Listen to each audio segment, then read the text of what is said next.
Just promoted you to panelist, Olivia.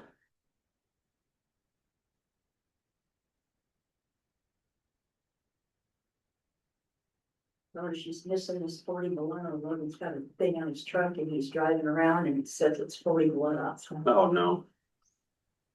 Yeah. Hello. Hi. Hello. It's 40 below here. You don't need it. You don't miss it. Yeah, I have heard tell of the terrible weather, but hopefully that just means it's getting out of the way early. Sooner. Yeah. Okay. This is when you go, I don't want to hear again. That's how I'm feeling. I'm trying to sign in so that I have my privileges, but it keeps Yeah. trying to send a code to my other devices, which like I left my iPad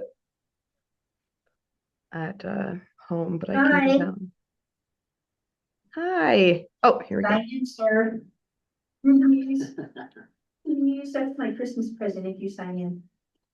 Wow, Um, okay. Pretty easy to please Please. here. Yeah. Apparently I must have missed this in some form or fashion, huh? Yeah. Like every time I come, Yeah, a couple times.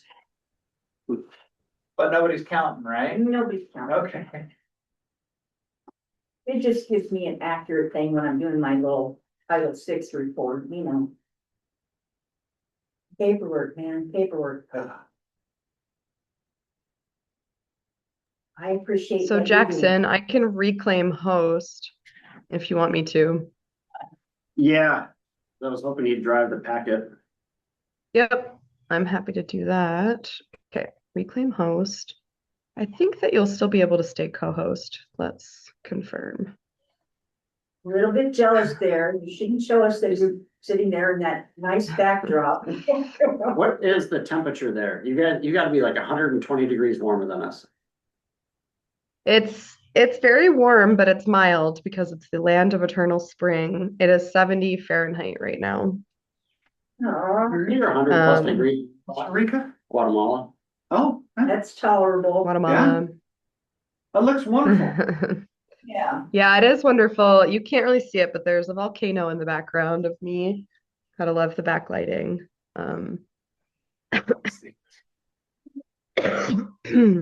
Has that blue hue to it. Yeah. Is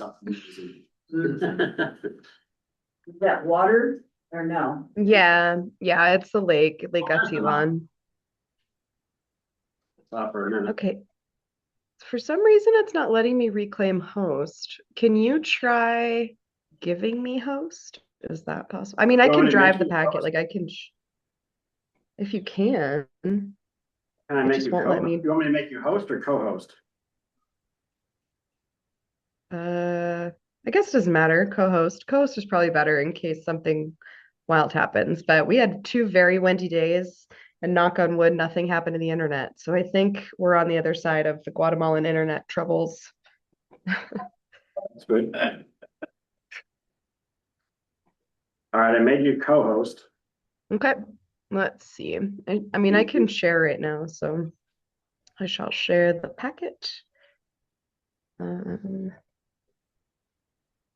Perfect.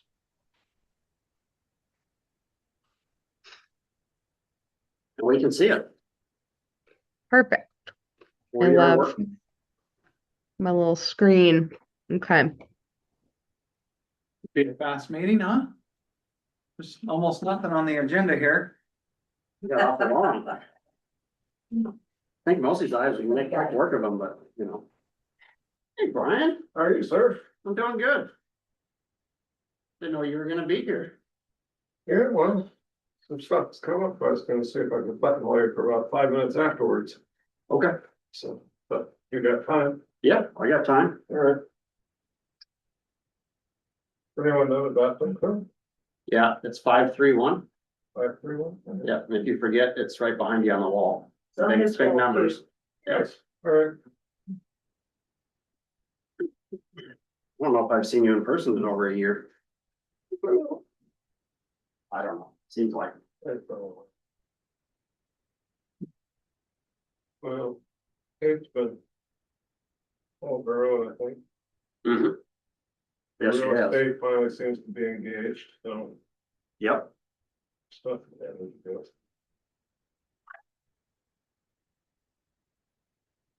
Sit right here.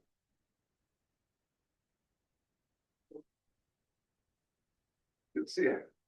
You too. Is it still windy in Anchorage? Are you in Anchorage? Oh, it's died down, now it's, you know. It's cold for us, which it's cold for you, so, I mean, it's. Falling 5 below this morning, so. Not 40. Not 40, no.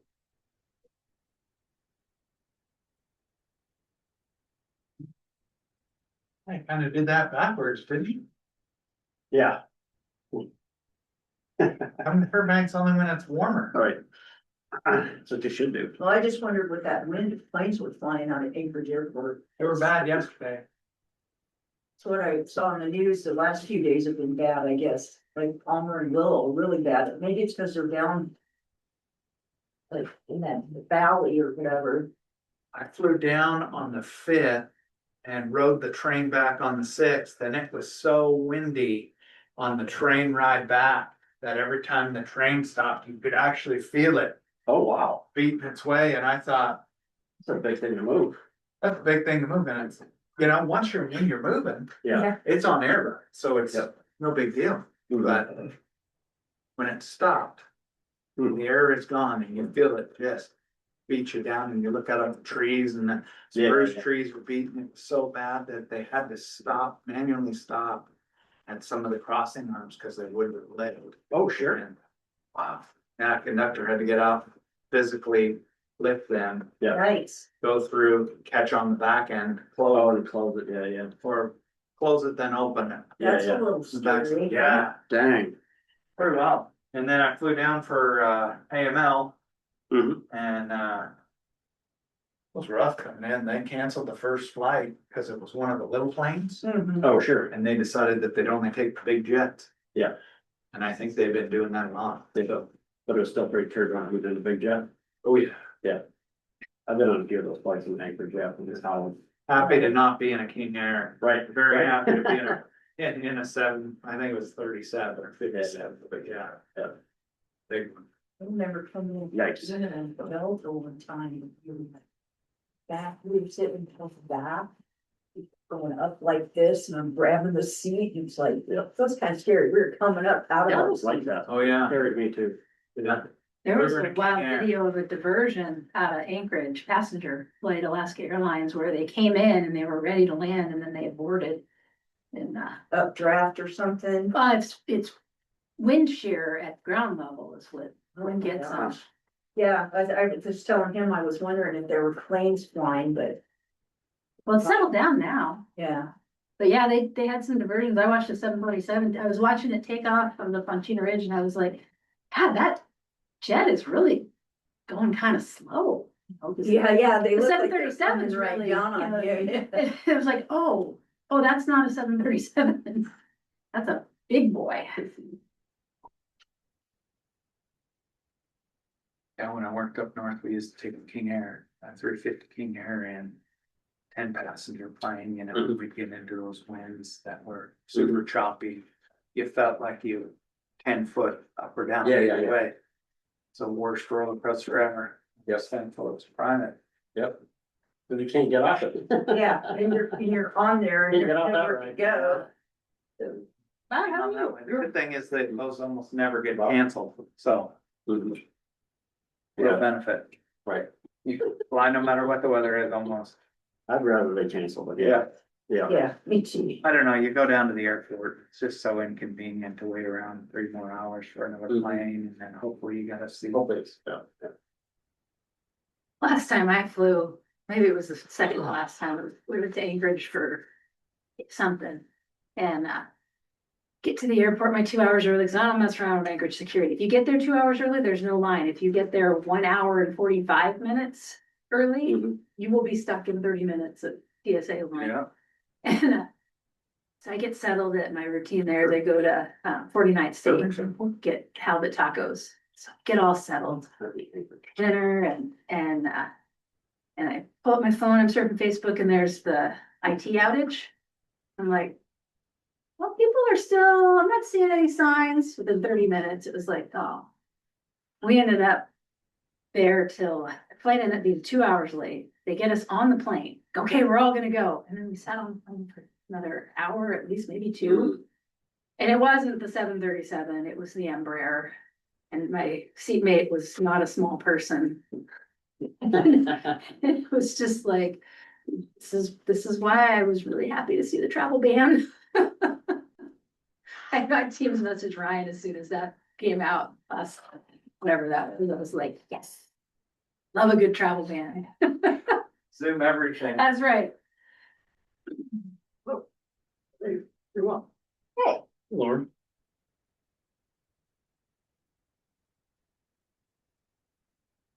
Sure if you were coming or zooming on this. Oh, it's just not that far away, so. This is fine in parking. Although apparently when it's 30 below out, there's lots of parking spots. Yeah. Yeah. It's amazing, all these people. Yeah. It's one.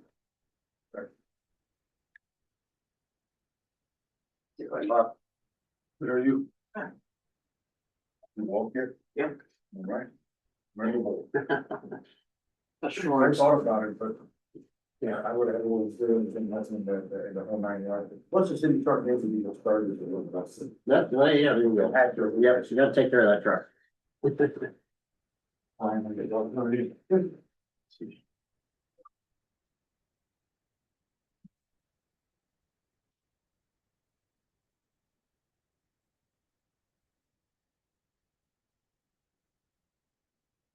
Jackson. Good. Thanks for coming. Yeah, yeah. You're welcome.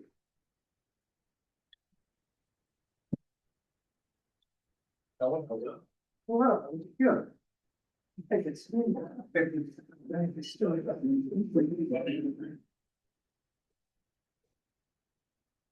That's, you know, you're here.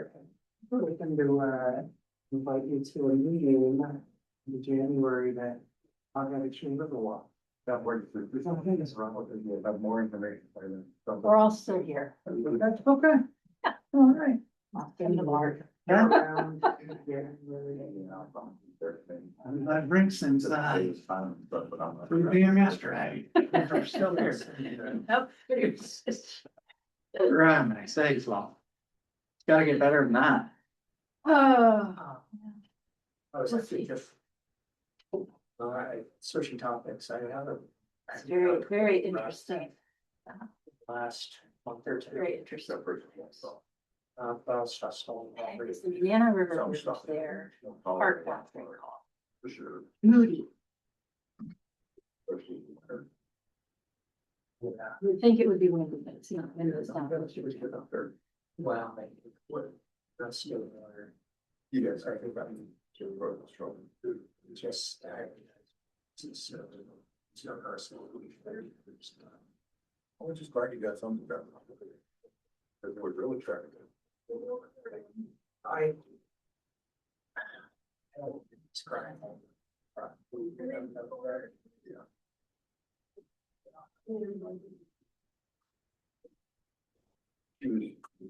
She was bringing stuff from the transfer site. I mean, the transfer site, you know, I built a foundation for one of my houses. So when I got the transfer site, sometimes, you know, they're taking stuff from there, you know, under the cover. You know, and then there's the people that are, they're gonna start with boxes. Brian and I played 66 tons. Well, Martin Clark Industries. I mean, we had to, you know. It's a company that installs charging stations. Right.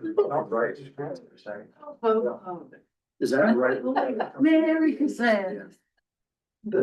I don't know how that's next week. Yeah, correct. So it's just a company that puts these things in and then maintains them and operates them. So did they request that then? They, Lots they of did on cars. behalf of the site, which is problematic, we'll get into that discussion there, but it's literally across the street from the city hall, there's that. So, and there's like a little house in the lots, with 3 lots together. Interesting.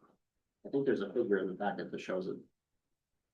The location, maybe I can find a page for you. Yeah, page 83. Okay.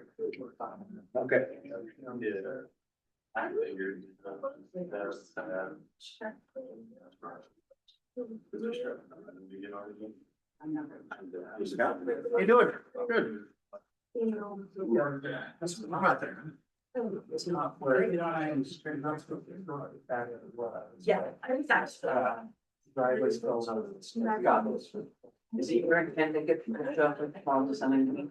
No, not particularly. I am ready to last time. Well, we're not gonna take any action on I it. know. Yeah. That's, I blame the mayor for that. You're not, Not this one. it's our system. Yeah. So it's. Posted on Facebook. Yeah. Day. We're picking up Kiwis. There you go. Wow. That's all. What? Good day. Good day. Yeah. Good morning, good night. and good Yeah, so this is just the. So, By the way, Have you seen that meme of what good day really means? You'd watch it on that. Haven't you? Watch what? I heard each other see. Not Gabby. Yeah, well, that has it in there too, yes. Good day. Yes. And what good day really does mean or did mean back in those days. Good day. Yeah, it's a, That's good. spoof with Will Ferrell. Yes. Is it Jimmy Kimmel? Oh. No, it's not, it's Yeah. it's not the guy that's like been out, Brian Lee, you know, his oh, dog. like, his hey, brother. Very funny. Yeah, it was. So mean. hilarious. Yeah. Well, there's hot dogs. Yeah, make that truck driving out.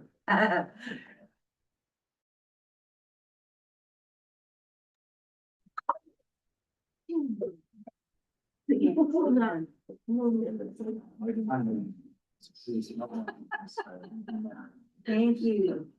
Made my day. Yeah,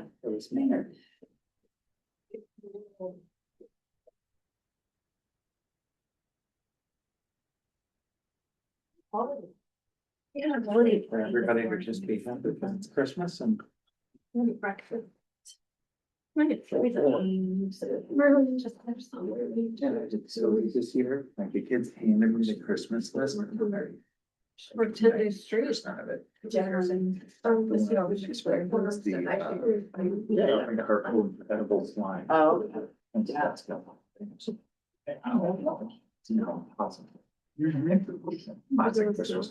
Give them, Edible slime? edible slime. Or. Yeah, There it's you like a go. little shopping cart, Costco program, and this, I mean, I don't think I heard it on there, but it was requested. And they made the list, pretty high up. I know, what would you make out of it that? I don't, yeah. You just like, you get people out? Yeah. It seems like they're. All right.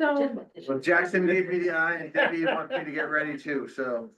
I like staff, we're gonna go ahead and get ready. Hello, everybody. Welcome back. Be fast. Yeah.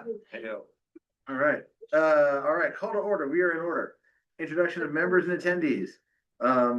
We need to do a roll call or just go around the table? Let's go around the table. Let's go around the table.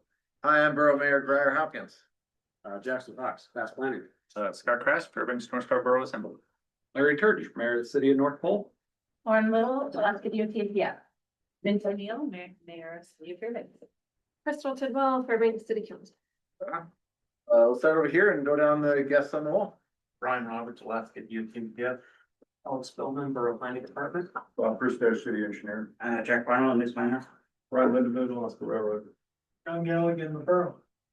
And do we have anybody online? Yeah, I'll just list off their names. We have Al Beck and Randy Bailey with DOT, Kate Duber with the Alaska Railroad, and Emily Haynes and Randy Warden with the Federal Highway Administration.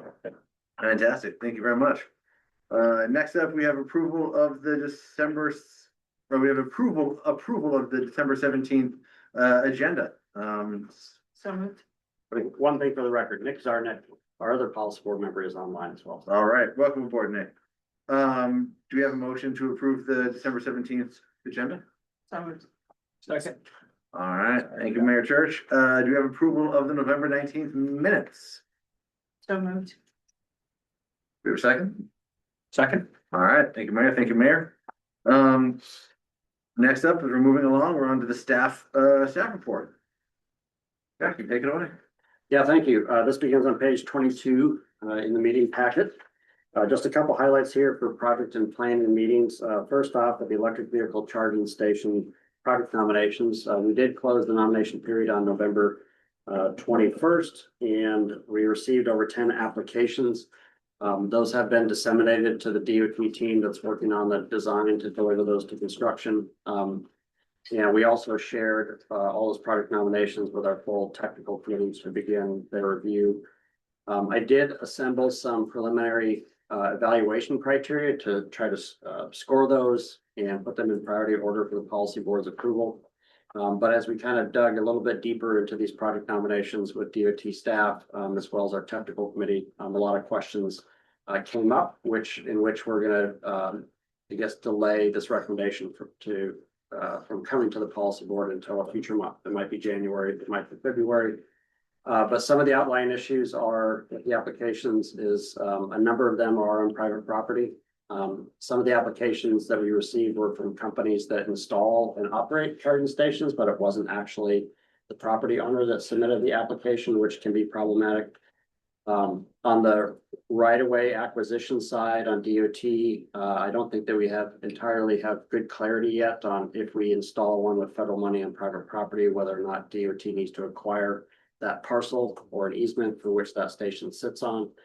And then also with the applications, the technical committee really wanted to have a handle on how much each one of these nominations cost us.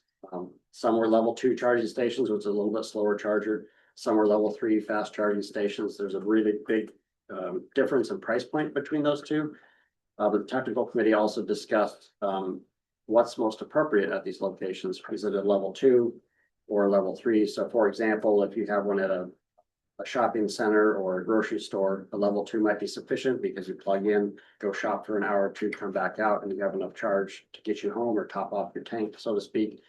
Whereas level 3 charging stations are really more adept to locations where you're traveling between communities. So a long haul between Anchorage and Fairbanks that you're running out of charge, you need to spend 15 minutes at a charging station to get your charge all the way back up before you continue on the road. So anyways, there's different needs and there's different costs, and DOT is committed to kind of exploring some of these topics and producing some preliminary planning estimates for each of the locations, but also diving into the discussion of the public versus private investment. So this is an ongoing conversation, and I will share with you later on the agenda underneath item 7B, the nominations that we did receive, and give you a little bit more commentary on the discussion that we've had with DOT staff and our technical committee. Also want to note that late last week, we did hold our interagency consultation with our federal partners for air quality conformity on amendment number 2 to the Transportation Improvement Program to go over all of the funding changes. As you saw the email, the conformity freeze has been lifted. So some projects that could not advance in this amendment are now able to advance. And there were no concerns raised at that consultation meeting. So basically we have the green light to put this out for a public comment period. And it's likely that we'll not have to do any further air quality analysis. We'll just have to get a new conformity determination letter at the end of this process. But today on the agenda, underneath item 7D, there are some new changes to amendment number 2 that the policy board did not see last month. And we ran those through our technical committee earlier this month. And so this is back before you as an action item to accept those additional funding changes, which primarily relates to the Fast Improvement Program and the Old Steese Highway Reconstruction Project. See, on the, excuse me, on the next page, page 23, We have continued our work on the annual independent audit with Alliance CPAs. I expect that to wrap up by next month, and we'll get it calendared with Alliance CPAs to give a presentation of the audit to the full board, as well as present to you all our draft tax return to authorize us to file that with the IRS. Also, I've been busy on collecting all the necessary documents for signature for the Alaska Municipal League Investment Pool banking option. I did draft up a new resolution to authorize our membership, execution of the common investment agreement, and designees for fund transfers. So today, one of your action items is to pass a new resolution and identify who can sign all the documents that I have in the packet, but also identify 4 check signers for this account amongst the policy board members here at the table. I also renewed our state of Alaska business license. And then under public outreach, I gave a presentation for DOT pre-construction for Fast Planning 101 in late November. And then Olivia has been hard at work putting together a dashboard to present the public survey results for the bike lane signing and striping pilot project. And she presented that to our walk, ride, and roll advisory committee, as well as our technical committee earlier this month. And if we have time on the agenda, it's a very long agenda today, she will be able to give that presentation to the policy board as well. If we do not have time, we'll simply move that to the January agenda for you all. The submittals and reports, we did submit Transportation Improvement Program Administrative Modification number 7 to DOT in late November, and we have received back an incorporation letter from DOT. So that is the new working funding plan that we have posted to our website. And then under funding, just want to reiterate that TIP amendment number 2 is back before you, since we have added funding for the Fast Improvement Program and Old States Reconstruction Project. This is kind of a check back in with the policy board to make sure that you agree with these new funding additions before we release it for public comment. If you do authorize its release today, we will begin the public comment period on Sunday. But in consideration of the holidays with Christmas and New Year's, I am proposing to extend the 30-day public comment period out to 40 days. So we would run it out to January 30th. So there's not any inconvenience or missed time there for the public to weigh in on those projects. And then last, I did have a meeting with DOT staff on our previously on our federal fiscal year 2026 sub allocation amounts to our organization for all of our different funding categories. I also had a separate meeting, couple meetings with DOT staff on carry forward amounts from 2025. So these are funds that went unspent last year that we can carry forward into 2026.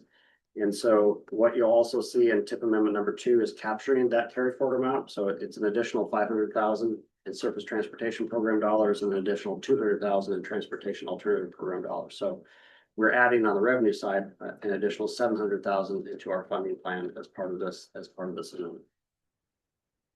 Okay, and last, page 24, the action items from the technical committee meeting on December 3rd. There was 2 motions that were made relating to TIP amendment number 2. They recommended adding funding for the Old Steves Highway construction project for construction in 2027 in the amount of $31 million. That is the latest estimate for this project.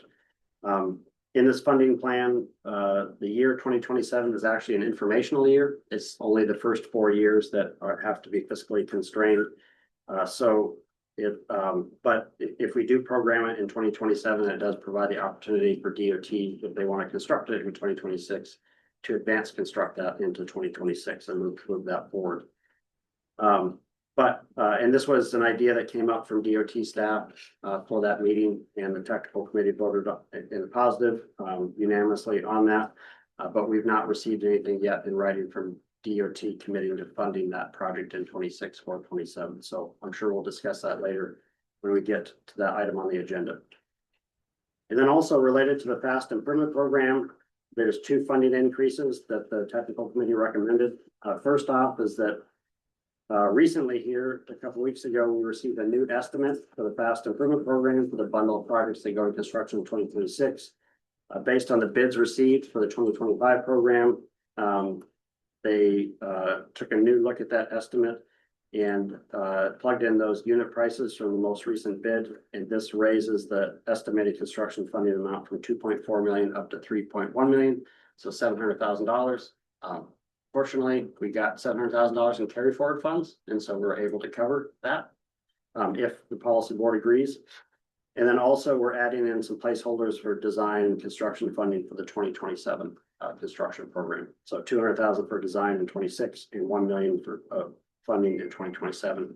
Of which in 2027, we have about $5 million of funding that's not programmed in the project at this time. So there's no need to move any funding around for any other projects to accommodate them. And that concludes my staff report. Thank you, Jackson. Any questions with staff? I was scribbling some notes.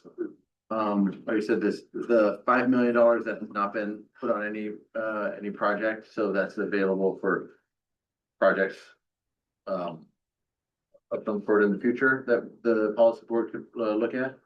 Well, it would be for projects that are most likely currently in design.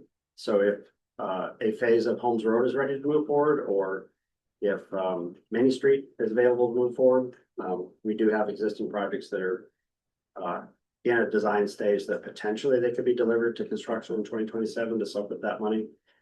In the event we don't have a project to soak up that money in that particular year, our default is usually to add that to the fast improvement program to fund more projects, more preventative maintenance projects from the list that's already been nominated to us. So the road resurfacing, path resurfacing, sidewalk upgrades, things of that nature. Thank you. All right, not seeing any questions. We are on to item 6, public comment period. Are there any comments from the public for the Fast Planning Policy Committee today? If so, you can take yourself off mute while I recognize you, and you can give your 5 minutes of testimony. Do we have anybody from the public on? Not online, no. All right, any guests in the room want to make a comment? All right, doesn't look like it. Thank you very much. On that, public comment period is closed. Now we're on to item 7, old business. The Alaska Municipal League Investment Pool Banking. This is an action item, so we'll need to take a vote on it here. Jackson, can you give us a staff report on the AMLIP banking option? Yeah, absolutely. My outline is on page 25 in the packet. So just to refresh your memory, last month, the policy board did pass a resolution stating your intent to participate in the Alaska Municipal League Investment Pool with an initial investment amount of $800,000. That resolution also tasked myself with gathering the necessary documents for signature. I do have them all printed out here today for you all, but we need your approval at today's meeting. So what I've included in the packet is a new resolution in addition to the one that you passed last month that actually authorizes Fast Planning as a member of the Alaska Municipal League Investment Pool, execution of the common investment agreement, and it indicates who has the ability to initiate investments and transfers. And then I have the account application for KeyBank to open up the account, and their signature card where we need to identify per our fiscal policy for check signers for that account. And then the beneficial owner exclusion form that since we're we are a public entity, that there is no beneficial owner of these funds. And then I have copies of the common investment agreement and articles of incorporations and bylaws. So these are all the documents that we need to sign according to Alaska Permanent Capital Management and KeyBank in order to open up this account and provide that initial investment. So, but today you really just have 2 action items. One is to adopt that resolution, which authorizes much of what I described above. And then again, identifying 4 board members to be authorized as check signers. Historically, this has been the 3 mayors plus either council member or assembly member on the board. But real quickly in the packet here, page 26 is the intent resolution you passed last month. And then pages 28 to 29 of the new resolution that I drafted. This language is copied and pasted over from the model ordinance that they have on their website, for us to become a member and authorized signature on the common investment agreement. At this time, I'm indicating here that the executive director and the chair of this board have authority to sign those agreements. And then page 30 is our account application. This is through Key Bank. Page 31 shows that we need 4 check signers. In accordance with our personnel policy, as executive director, I am a check signer, but we also ask that 4 policy board members raise their hand, become check signers in any account that we open. So I threw in the 3 mayors because that's been the default in previous years for check signing. But we do need 1 additional there from the board to be added to this. And hopefully today, before you all leave, I can gather your signature so that I can scan this and send this over to Key Bank after you make your decision there. Page 33 is the beneficial ownership identification form. Either myself or the chair of this board would be authorized to sign this as a result of the resolution. And then behind that, beginning on page 34 is the common investment agreement, which again, the resolution at the beginning of this section of the packet would authorize either myself or the chair of the policy board to sign this agreement. You need to take an action to say you're okay to do it, or is it just you or? If you pass the resolution that I wrote, it authorizes me to sign these documents or the chair of the board. Any questions so far before we get to the bylaws and everything else? All right. Yep. Okay. I assume you don't want to go through all the bylaws and everything that we had a chance to read ahead of time. No. Good, thank you. I think you've seen these before. Each of the local governments participated in this. Okay. So we were looking to spend, putting $800,000 into here to allow growth, of the funds. What would the investment earnings that we get, allow us to do here? We talked a little bit about it, but just a quick review. Yeah, so the return is anticipated to be around 4%, per year. So these would be funds that we would have available through our 501c3 nonprofit to be used for any purpose within the mission of our nonprofit. But these are not federal funds, these are not state funds, these are 501c3 funds, and so they can be used as match for any grant applications that we receive, even match on the federal funds that we receive, the planning funds that we access to operate our office. They can be used for legal fees or any other expenses that are ineligible for reimbursement from our federal planning grant. It can also be, these funds can be given out as community grants to other nonprofits in the community for transportation projects that are in line with our mission, but they have interested in. So, for example, a school could approach us and say, hey, we would like $5,000 to purchase bike helmets for, all of our 5th graders in this school. And then we could provide a grant with that funding. So it's pretty flexible on how we can use it, much more flexible than any other funds we have access to. Could it be used for match? Yes. Yep. It is, yeah, it can be used as a source of non-federal match. I was curious about the $800,000 number. I think I jumped on our meeting last month right after you discussed this. Catch me up on how we got to that number. Yeah, so my initial recommendation was to target around $700,000 for the initial investment so that I had 3 to 4 months of operating capital in my bank account so I can cut payroll and if there's any delay in getting grant reimbursements, et cetera. That was kind of my comfort level. But as we discussed this the last 2 months at the policy board, Mayor Turchin suggested going up to 800,000.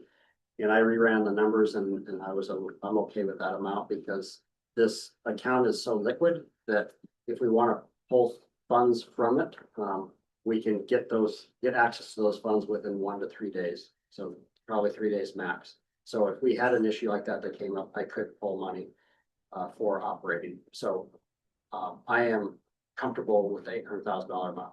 But currently in our Mount McKinley nonprofit checking account, we have 1 million. So that leaves me $200,000 for operating. So I'm comfortable with the amounts that the policy board discussed. And then on the liquidity piece, I know AMLIP has sort of options. Yes. Sort of, what it kind of, this is the more accessible one. It is, yeah, this is, they recommended we begin our participation in AMWIP Series 1. There's also Series 2. So Series 1 is more liquid, we can get access, they say, within a day. Series 2 is 3 days. So a little bit different investment strategies in each one of those, but as a first time investor, they recommended we start with Series 1. Appreciate that, thanks. Any other questions? All right. Well, with that, Mr. Crassus. oh, we do. Would you like me to make a motion? I was gonna say, we need a motion. I would move that we approve the resolution to become a member of the Alaska Municipal League Investment Pool Incorporated and execute a common investment agreement among political subdivisions of the state of Alaska. Second, Mayor O'Neill. All right, with that, let's see if we want to spend some money. You call the roll?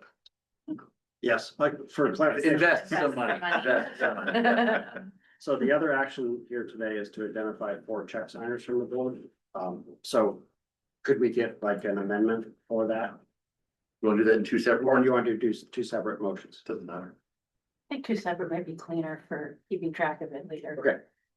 Sounds good. All right. I will call roll on the motion. Sorry, with Mr. Grass. Yes. Point of order. Do we need to take public comment on this? Oh, good point. Yes, thank you. Yeah, on that, we'll open public comment. Do we have any public comment on this investment decision by the policy board for item 7A?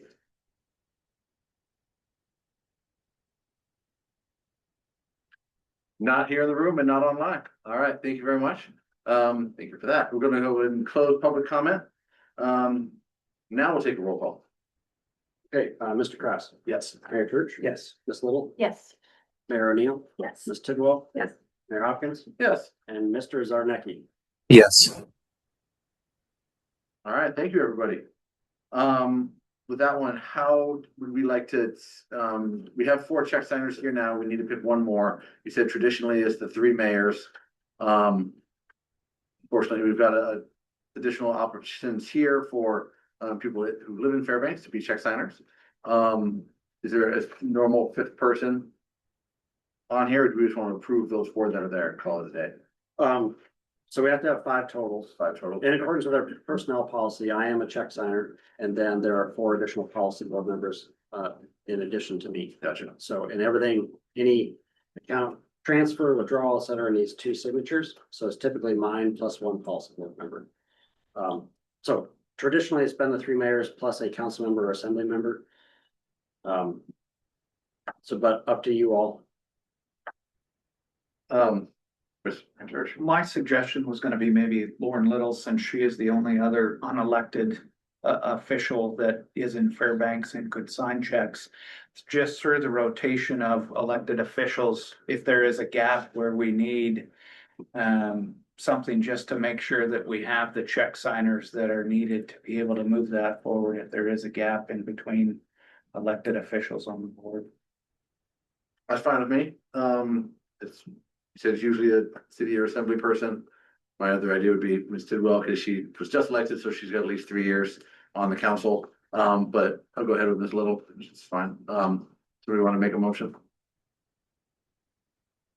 I'd like to move to authorize Jackson Fox, Grier Hopkins, myself, Larry Church, Mindy O'Neill, and Lauren Little as signers to the AMLET Series 1 signature card. Thank you. All right, thank you. We've got it. Public comment on selecting Lauren Little as the 5th one. Yes, sir. Just a question, might save you some work later. Are you having those positions being the signer because people rotate in and out? Or do you want those specific individuals? And so what would happen is, as they rotate in and out, you have to go get the name change. Otherwise, every time someone comes and goes, you're gonna do this again. You're not wrong. For those specific positions, unless Ms. Little gets switched out by the state, will be on here, and it also requires the specific names on this document from AMLIP. So it does make sense. And by the bylaws have fast, the three mayors have to be on there, so we'll be okay on that one. Thank you, though, I appreciate that. Thank you. Any other public comment? All right, seeing none, we're gonna go close that public comment, and can we have a roll call on the 5 names? Yes, Mayor Church, Yes. Ms. Little, Yes. Mayor O'Neill, Yes. Ms. Tidwell, Yes. Mayor Hopkins, Yes. Mr. Kraft, No. and Mr. Zarnecki. Yes. All right, with that, we've got 6-1. And we've got those 5 names on there. Thank you very much, everybody. New day for fast.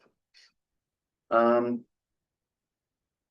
right, I believe we've completed 7A. We're on to 7B of old business, electric vehicle charging stations, call for project nominations. This starts on page 74 of your packet. Has a lot of pictures, and I think you've got some additional information for Mr. Fox on how we're gonna proceed on this. Yeah, you recommend we proceed on this. Yeah, this begins on page 74 in the packet. But I did give you an update during my staff report, but I'll add a few more details here. So just to remind you all, we did issue the call for project nominations for electric vehicle charging stations for 45 days. So that ran from October 6th through November 21st. In total, we received applications for 13 different sites, which are shown on page 76. And when we advertised this opportunity, we did include language indicating that priority for this funding is anticipated to be provided for publicly owned properties since federal funding is involved, but consideration may be given to private and nonprofit entities who are willing to host a publicly accessible charging station within the fast planning area. So folks on the private side should be well aware that they may not be funded within this first round, considering some of our challenges. But regardless, we did get a number of applications for private site hosts. Going on to page 76 there to look at the list of project nominations that we received. Again, as we looked at this list with DOT staff and our technical committee, there are some questions that we still need to answer, especially for the private property sites, whether or not DOT has to acquire the parcels in which those sites sit on. There's also something in the regulations about applications that come in as an operator. So like you see on this list here, Universal EV and Marchar Industries. So these are companies that install and operate and maintain charging stations, but they're not actually the site host. It would have been better if the site owner actually submitted the application, or at least they included in their application a letter of agreement to host these sites on their property. But that wasn't included in all of the applications. And then again, our technical committee was discussing, there's a lot of level 3s listed here for nominations to us, but are those the most appropriate application? Some of these locations, a level 2 would likely get higher use than a level 3 because you would want to plug in, go do an activity for an hour or two and then come back. Whereas if you're at a fast charging station, when you plug in, you've got to kind of stand there and then unplug and move out of the stall. So it's a little bit different use. But DOT did agree to prepare some planning level estimates for level 2 versus level 3 and take a look at each of these sites so that as we evaluate them, the technical committee puts these in priority order for funding, that it's a little bit more well informed, and we look at how much money we've set aside for this, for these installations, which is for construction, it's about 1.7 million. So that'll kind of tell us how many of these sites we can actually fund. So my guess would be is that it would be a subset of this list that will advance forward to you all, not all of the applications. But on page 77, I did put together some proposed evaluation criteria if the technical committee wanted to score each of these, that kind of a more data-driven approach. I took the liberty to use the scoring criteria that I developed, and this is this criteria is consistent with what we have in our electric vehicle deployment plan that was prepared by Michael Baker last year, as well as the scoring criteria of many other metropolitan planning organizations throughout the lower 48. So there's a lot of MPOs in the lower 48 that have done a similar call for project nomination. So, but I went ahead as staff to just go ahead and score all these to see how this criteria comes out. And the short list here, if we use this criteria, the top locations would be 3 Bears and North Pole, The city of North Pole, utility property along Santa Claus Lane. Pikes Waterfront Lodge, the Morris Thompson Cultural and Visitor Center, Noel Wing Library and Pioneer Park. So again, we don't have to use this criteria, or the criteria can be modified, but that's how, my scores came out when I was testing this. And I did inform the technical committee of that, so they can see how this might work for them. Will you read that last? Yes, the list is 3 bears. So number 2, 3 bears. Number 3, the city of North Pole utility property, Santa Claus Lane. Number 5, Pikes Waterfront Lodge. Number 7, Morris Thompson Cultural and Visitor Center. Number 10, Noel Wayne Library, and number 13, Pioneer Park. Again, a couple of those are private sites. So they may not move forward in the first round, but we're still looking for clarity on some of these decision points for us all. And then behind that, I just tried to, from the applications, I just tried to pull out all the figures that I had available in the applications for each of the sites, if you want to kind of take a closer look at any one of them. So I would expect this to come back to the policy board in January or February for further discussion. Ms. Little. But I'm happy to provide some more clarity on the right of way piece if you guys are interested, but also. I got a question on that. I know the state was looking at moving forward with these 6-8 months ago. Where's that process at for state? Well, so we have been really struggling with this interpretation of applying the Uniform Act, which is the federal rules around property acquisition and rights, to a situation such as these, right? So the current understanding with the division office is that the state must follow basically all the same procedures that we would follow if we were acquiring someone's private property for public use. In these instances where a private entity is coming in and building a charging station on private property, that they will operate for profit, simply to use that federal dollars there. So it creates this really bizarre circumstance. And so typically how these have worked is like this Universal EV will come in with a site host agreement, or they've got some behind the scenes agreement with, I guess in this case, Pikes, to agree that, yep, Universal EV is gonna deal with all the federal strings. They're gonna get this thing built, and there's some agreement in the background that Pikes is like, yep, we agree to your terms. We want you here. We want this service here.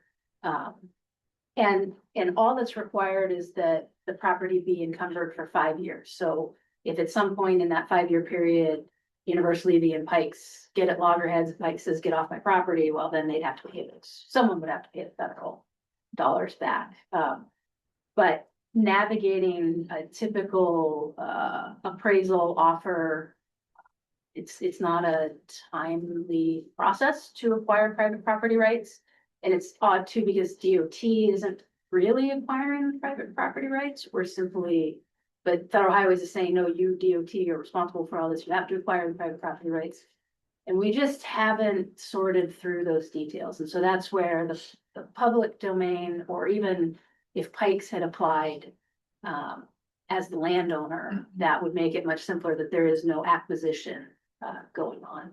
So we had worked through, we'd actually just right before the federal changes and the kind of pause on a lot of these grant programs came into place, we presented FHWA with a document outlining how we interpreted managing their federal requirements with a process that we could resource, made sense. And so they actually just sent comments back on that last week. And so we're convening internally to work through that and see if we can come up with something workable on that front. But yes, ours have all ground to a halt. Some of them have been built independent of the grant program. The charging stations of Fred Meyer, for example, were one of the applications. I'm not sure if some of the ones in Anchorage have also gone in subsequently. But yeah, we've been struggling to fit a set of laws that were written to protect private property owners from government excess to a program that is basically giving federal dollars to a for-profit, entity that they're entering into willingly. There's just, the Uniform Act wasn't written for that situation, but we're trying to figure out how to apply it in a way that makes sense. It doesn't have a lot of administrative burden or excess cost, right? adding, paying a property owner for a 5-year easement for something that they're already gaining benefit from. It's just something we were kind of struggling to wrap our heads around. Excellent, thank you. Mr. Kress, you had a question? Oh, yeah, on the proposed evaluation criteria, I'd be interested in maybe taking a look at some of these categories. Seem like we might want to weight them in a way. A common thing that I've done in other forums is to say have some of these be scored double. And would that take a motion by the policy board? Would you just like some input from us on that? I think input's just fine at this time. Mhm. The technical committee also had some input for me. Forget what Callan said at the meeting, but we got it written down someplace, but so these are considerations that I think I can advance. The technical committee hasn't used this evaluation criteria yet to score them.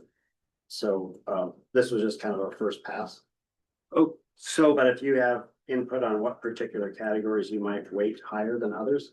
I do, and that's number 1, 4, and 6, accessibility, the safety, and then how it correlates with the EV infrastructure deployment plan. And I think that would, if you just doubled the scores on those, it would allow for them to create a little bit more, a lot of times when you have a real tight scoring criteria like this, you end up with a lot of very similar scored things, and that lets them kind of weight those a bit more. Yeah. Okay. Allows for nuance. Thanks. Mayor Fish.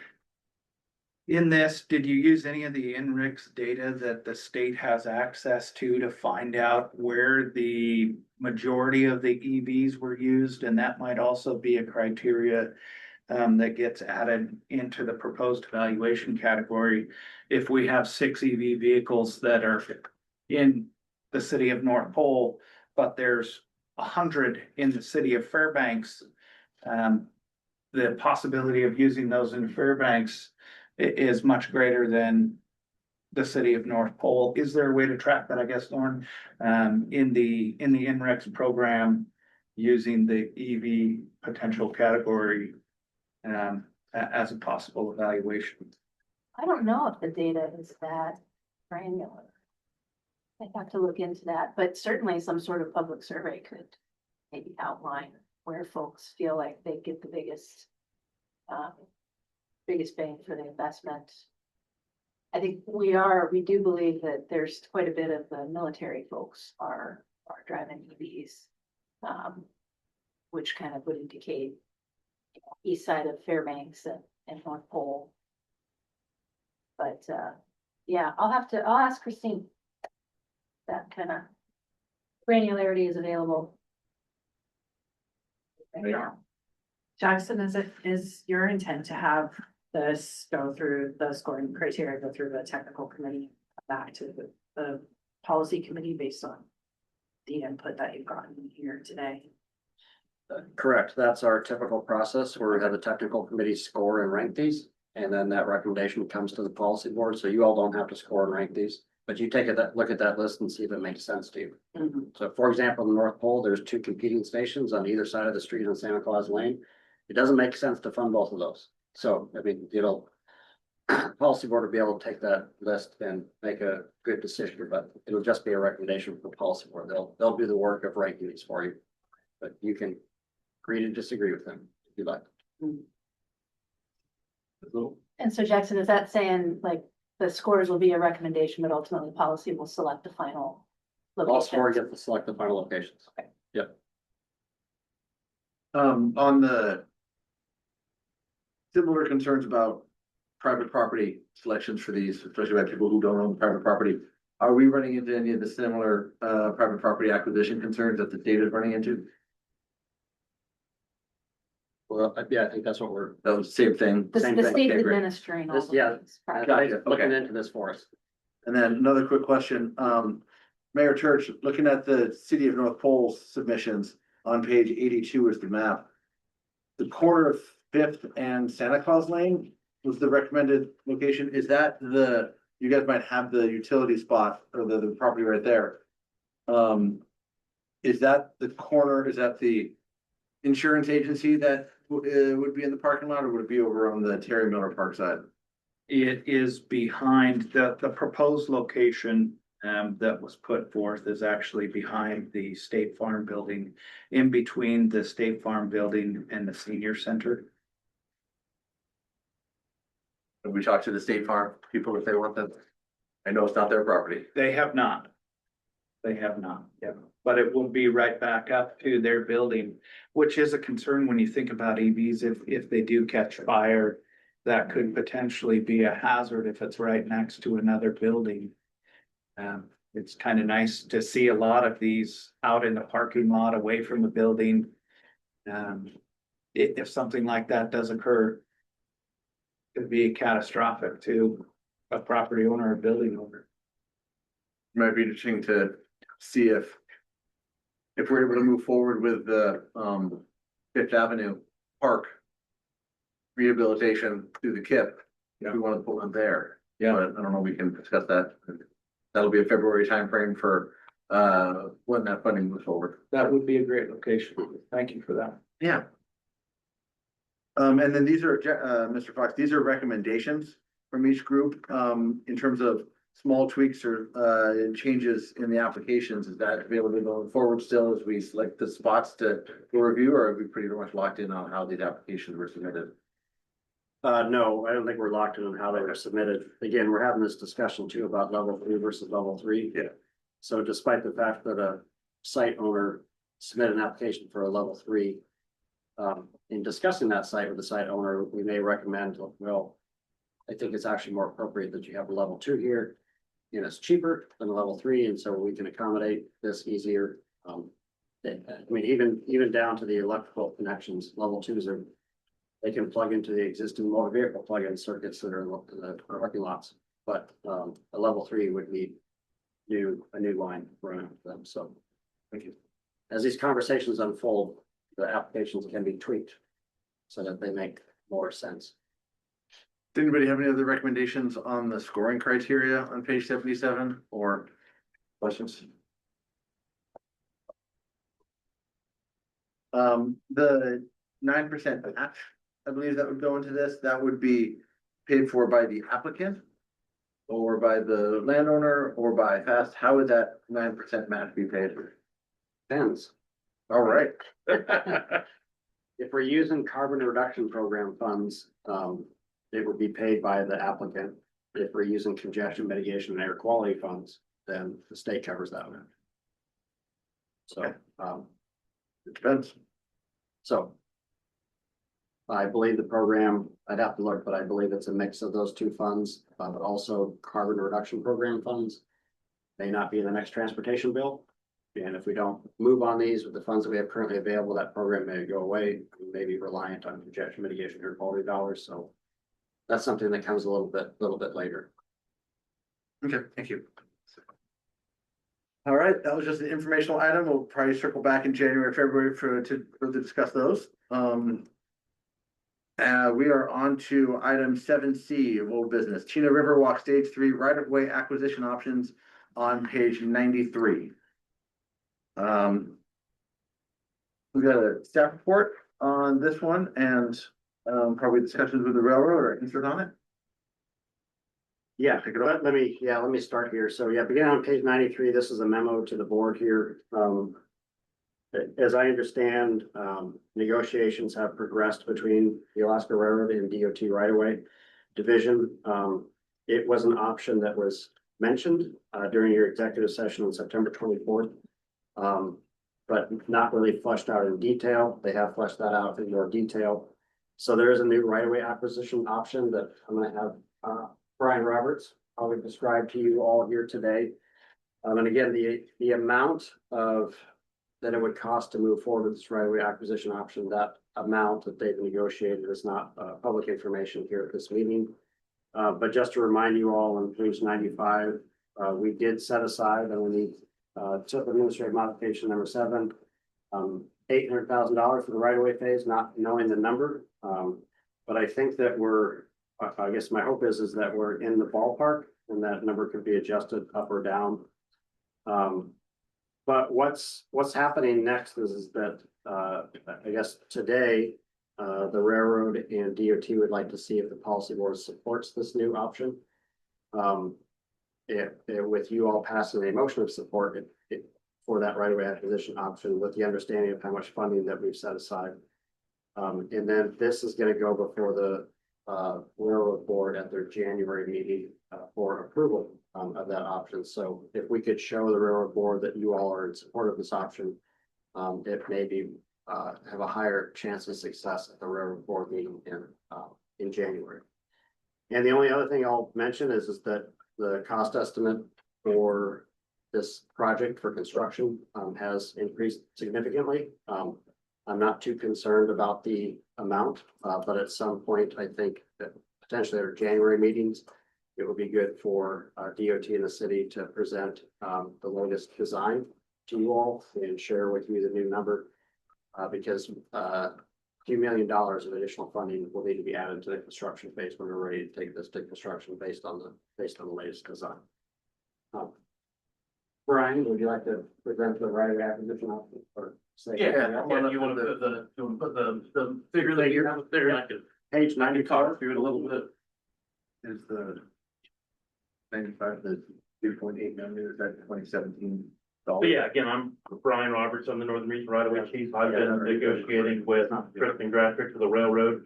So what you see here in red represents the project parcels that we originally made an offer to the railroad to acquire.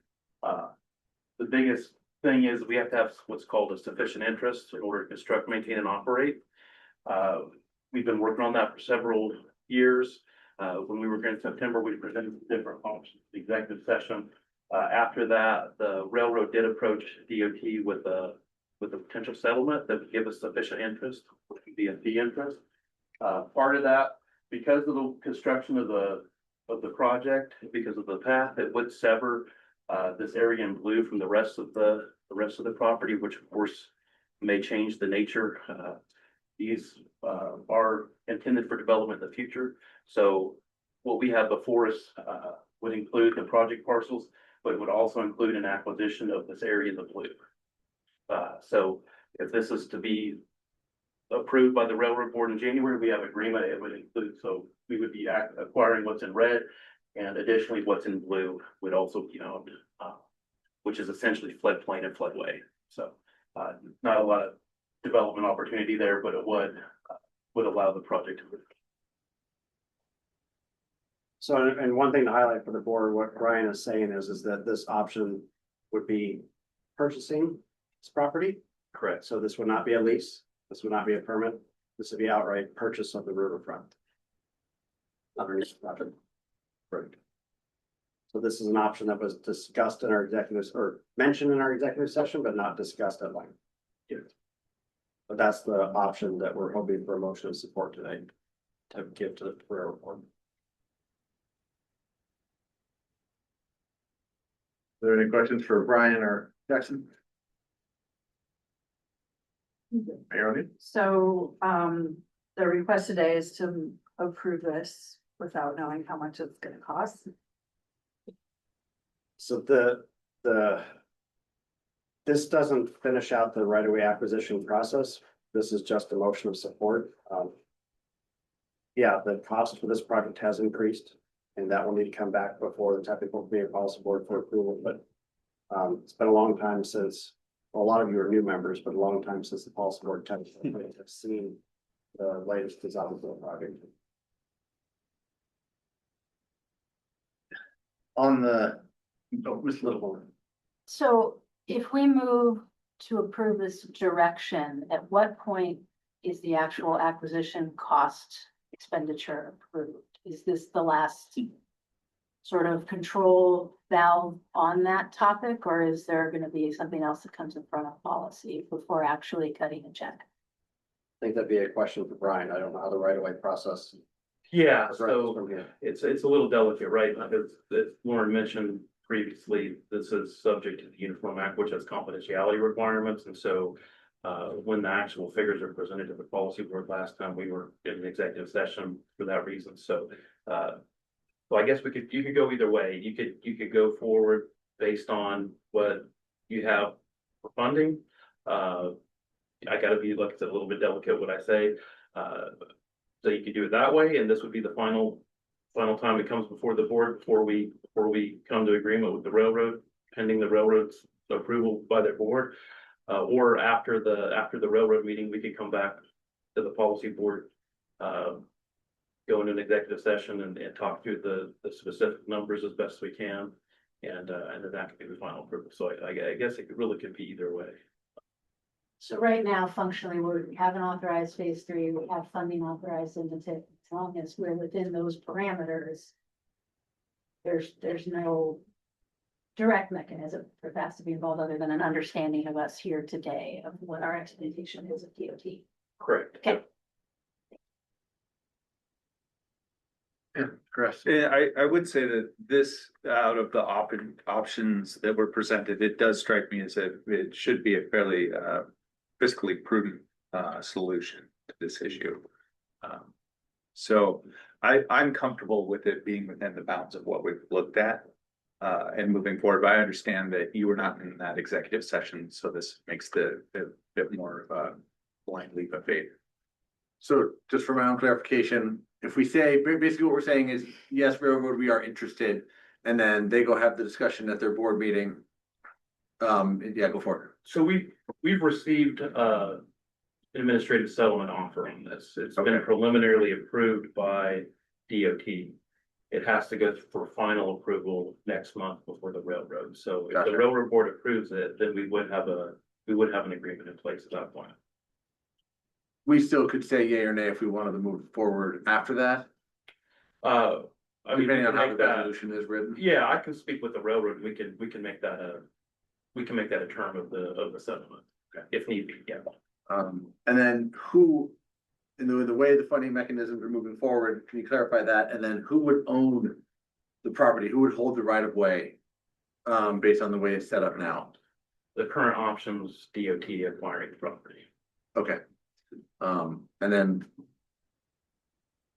what is the cover? It's TAP money and FM money. Okay, so it's fast planning match and transportation alternative program. So there's some DOT money and some fast planning that goes into that 800,000 for purchase. And then construction, with that construction dollars would be decided how we handle that in the future.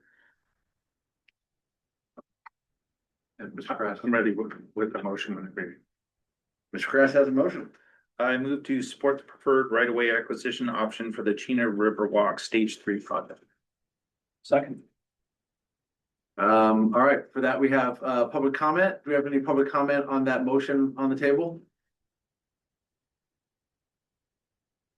Seeing none, do we have any comments and discussion here at the committee? Ms. Little? So, this project has been around for a long time. As Jackson noted, everyone in this room on policy is new, from when all of these discussions and, I think originally this was like a $1.2 million project. It's a $6 million plus project now. Simply, and quite frankly, the main driver is that riverfront. If folks really wanted it, riverfront. We can provide the exact same physical, non-motorized connection away from the riverfront for under $1 million. So I just want to bring that back to the table and make sure as we think about, the total investment of this very small connection, is that really how we want to invest? Or should we be asking the project team to provide us with some lower cost alternatives that provide the same functionality, right? It's not the same experience, right? I'm not going to pretend like riding along, say, Phillips Field Road or even Chena Landings Loop Road is the same as riding along the river. But in terms of the non-motorized connection, there are other much lower cost alternatives that have been explored. The way Mr. Kratz worded the resolution that requires approval by us coming back, or after the railroad discussion, we would still need to approve the funding if we want to move forward with it. I think that was part of his motion that it would come back. No. Yeah, I would just sort of discussion with the representatives from the railroad So your intent was not to lock us into saying, okay, now we're gonna go forward with whatever that price comes out, No. come back for it, or? It seems reasonable to me for us to approve an amount when it comes back. After? Yeah. Okay, so the intent is that we would approve that amount when it comes after the railroad meeting. Yeah, I guess to continue on that vein, I really do appreciate both DOT and the railroad's work on this. This was not a solution that we had seen before, and them having open minds, open ears during our previous meeting and coming up with I think a fiscally prudent solution that gets us to the desired outcome of having a path along the river there. It's a beautiful area, and I would love to see that accessible to folks in our community for use. Yeah, I actually remember this project from the planning commission, probably, gosh, 9 years ago now. 6, okay. So I have some familiarity with it, and I guess that's just the way that projects go, and you don't do them when you get the initial bid, right? But I talked a little bit with our engineer about that alternative route, and I have some concerns about putting cyclists and non-motorized vehicles on Phillips Field Road. And intersecting with that intersection doesn't currently have bicycle facilities that connect.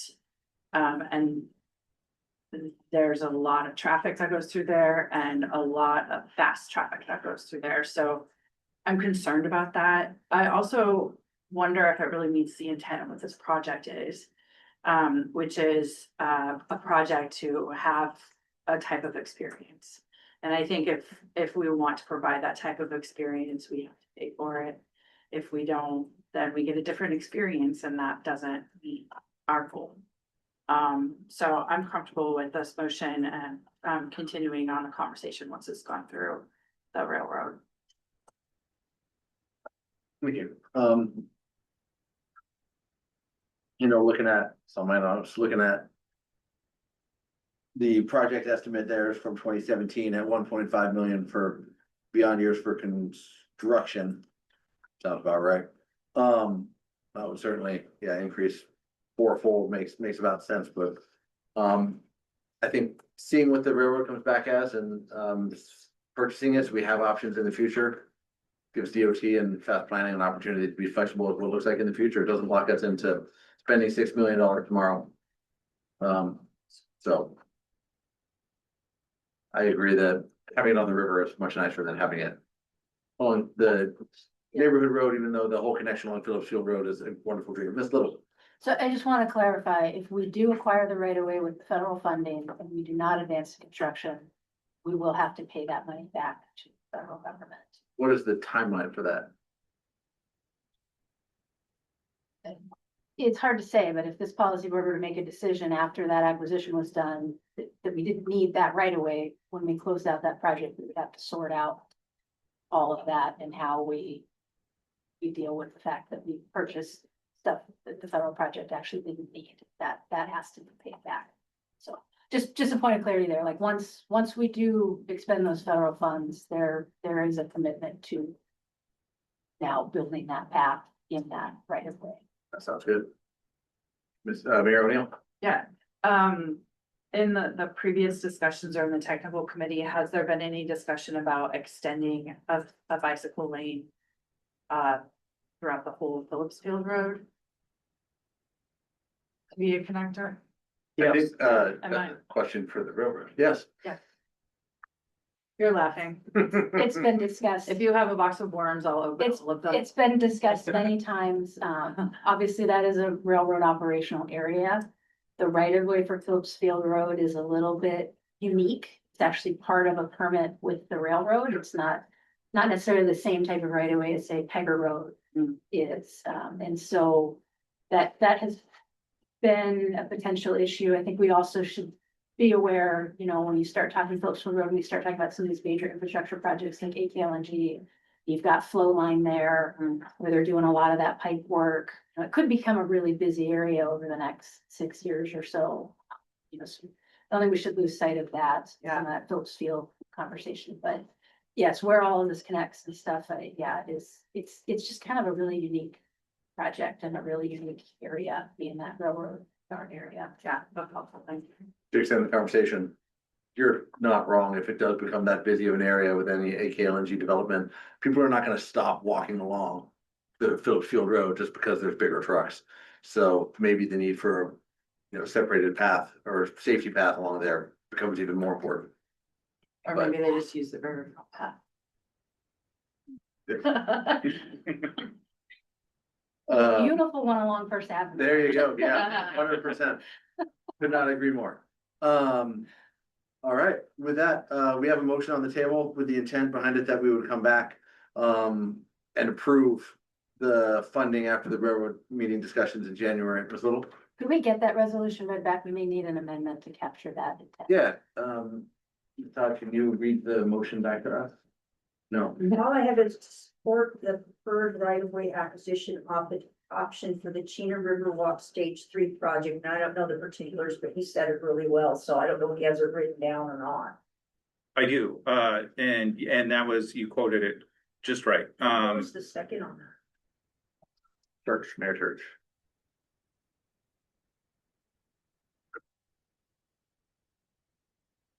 Did we want to make an amendment to capture the intent? Yeah, I feel like it does need an amendment. I would move to amend it to read, support the continued conversation with the railroad on this alternative, with final approval, after negotiations have completed, but before authorizing expenditure. Come back to the policy board. Hopefully Deb can wordsmith that a Say little that bit for again. me. I just- Amend the resolution to clarify that final authorization of the acquisition would need to be granted by the policy board after negotiations conclude. Railroad. To amend the resolution to clarify that final authorization of the acquisition. Would need to be approved by the policy board prior to following negotiations with the railroad, but before Prior authorizing. to Following negotiations with the railroad negotiations. prior to final authorization. We can tweak it, but that's. It's almost worse getting it back in piecemeal. Do we have a second? Second. Second by Ms. Tidwell. Discussions on the amendment to the amendment? I apologize, I'm kind of hoping for input from somebody that's not on our board. I don't know if that's allowed or not, but we do have representative here. I'm curious. if Yeah, this is I'll take, workable. Brian, why don't you? Yeah, so what I'll do is I'll speak with the railroad, just pending the outcome of your vote here, I'll speak with the railroad, let them know that once the railroad board, issues their approval, that we need to come back to the policy board, because you need to you need to have that discussion, right, to approve that amount. We could do that in the executive session. I would make sure you get their approval again to do that. And then, I don't necessarily, I need to talk to her, but I don't necessarily see that as an impediment. It's just, they'll need to know that's how they present it to the board, so the board understands the next steps, the railroad. So, and then I would set up a meeting with Jackson and Kristen to talk through your next steps after this meeting today. I appreciate that clarification. Thank you so much for being here. Yes. So basically, we're not writing a blank check. We're saying railroad, give us the offer, and then we'll come back and vote yay or nay after discussions. In executive sessions need be by the rules and regulations, and then we'll decide if we want to go forward at an upcoming policy meeting. I just have one thing to add to that. I think this also states our intent to move forward and that we are largely Yeah. in support of the project. We just want to see the dollar figure I agree. That was the initial, to be prudent. yeah, the initial motion then amended. So we're voting on the amendment to the amendment. You want to do a roll call? Yes, Mr. Kraft. Yes. Mayor Church. Yes. Ms. Little. Yes. Mayor O'Neill. Yeah. Ms. Tidwell. Yes. Mayor Hopkins. Yes. And Mr. Zarnecki. Yes. All right, now, we're back to the main motion. Do we have any further discussion on the main motion? As amended, thank you. All right, so let's do a roll call on the main motion as amended. Okay, Mayor O'Neill. Yes. Ms. Tidwell. Yes. Mayor Hopkins. Yes. Mr. Kraft. Yes. Mayor Church. Yes. Ms. Little. Yes. And Mr. Zarnecki. Yes. All right, thank you, everybody, for that. Yeah. Now we are, thank you, Brian, for your input and information too. Appreciate that. Now we're on to old business 7D. FY 2023-27 Transportation Improvement Program, the tip for amendment number 2. This is another action item. And this is on page 96 of your packet. We get a staff report, Mr. Fox. Yeah, as outlined on page 96 in the packet, this is a memo that I sent to the technical committee in their packet for their December 3rd meeting. Since this amendment has gone through the technical committee and policy board during the month of November, there have been some new funding additions. There's 3 different additions here that I asked for direction from the technical committee earlier this month, and I do have a recommendation for all 3 to you for today. So number 1, which I mentioned during my staff report, is that the Fast Improvement Program, the bundle of projects to go to construction in 2026. Based on the latest bid amounts that DOT has seen, they're raising that construction estimate up from 2.4 million to 3.1 million. And utilizing the carry forward funds that we've just gained access to, I can cover that in the current federal fiscal year. Number 2 is setting up the Fast Improvement Program for a bundle of projects in 2027. So this would kind of minimally add in $200,000 for the design phase in 2026 for projects that didn't make the cut in 2026 construction, to have those go to construction in 2027. And a placeholder of $1 million in 2027 for a bundle of projects there. And then last but not least, now that the conformity freeze is lifted, the DOT would like to move forward to take the Old Steves Highway reconstruction project to construction. It can move forward in either 2026 or 2027 or later if DOT chooses. We still have not received anything yet from DOT in writing about their commitment to funding this project in 26 or 27 or later. But based on discussions with DOT staff and the technical committee's recommendation, we have put in the funding in 2027 in the amount of 31 million, which is based on the latest estimate. 2027 in our funding plan is an informational year. So we do not need to demonstrate fiscal constraint on that particular project for purposes of our tip. But the state has to make sure that they are fiscally constrained and not over-programmed statewide for the funding categories that they may use for this project. They also need to confirm whether or not they have enough state match for this project. So hopefully we can have some discussions on Old Steves today as part of this. So behind this memo, just real briefly, page 97 shows you the new funding estimate for the Fast Improvement Program for 2026 construction. On the right is the new estimate that we received last month in November, after you all had a chance to review that.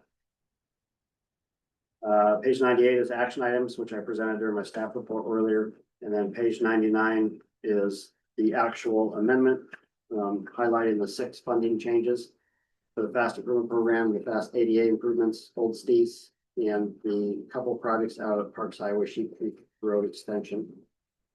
And behind that is the individual pages in the funding plan, which reflect these funding additions. Again, late last week, we did hold an interagency consultation meeting for air quality conformity. And there were really no concerns raised during that meeting that would prevent us from releasing this for public comment. And it would be my intention, if this amendment is approved by the policy board today, we would advertise it to open for public comment on Sunday, December 21st. And we would close the comment period on January 30th, 2026, so about 40-day window for this in consideration of the holidays. And then bringing back the final amendment at your February meetings for approval and transmittal to the Federal Highway Administration. Thank you. Anybody have any questions? Just for my own clarification, that 31 million is the estimate from DOT coming forward for that Old Steve project? Yes. Okay, great. And then specific on some the specific projects, the Viewcrest subdivision, Crest and Hillside Drive. Have we held town halls or reached out to the people in that neighborhood to hear their thoughts on that? I don't know if DOT has done You know? any outreach. So we typically don't do a ton of outreach on preventative maintenance stuff. Okay. Just making stuff black again, repairing concrete, they're pretty much just restoring condition. Gotcha. So Okay, we don't do a lot of outreach on that. But the road service area is committing to paying the match. Oh, okay, State great. road, so their commissioners are they have the money. in support.